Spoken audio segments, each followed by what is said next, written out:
Hey everybody, John Steyer Flooring, the Floorinator, and here we go at it again. Another pro tip for you. Check this out.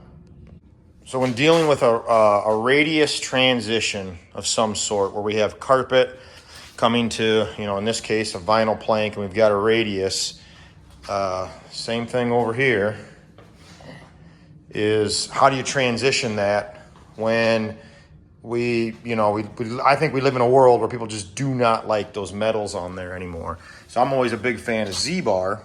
But Z-bar, we all know that when you go to put it into concrete, especially concrete that's already been, looks like that's been well nailed at one time. How do we get our Z-bar to stick so we can get everything fastened? Well, what I like to do is cut it in small strips first, just like this, small little pieces, and then just put a dab of hot glue on it.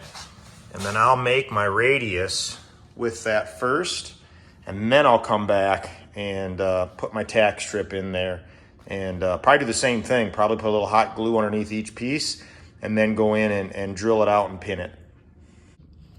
Biggity bam, just like that. Tack strips in. Look at that, even got 2 nails in each one on the concrete. Winning.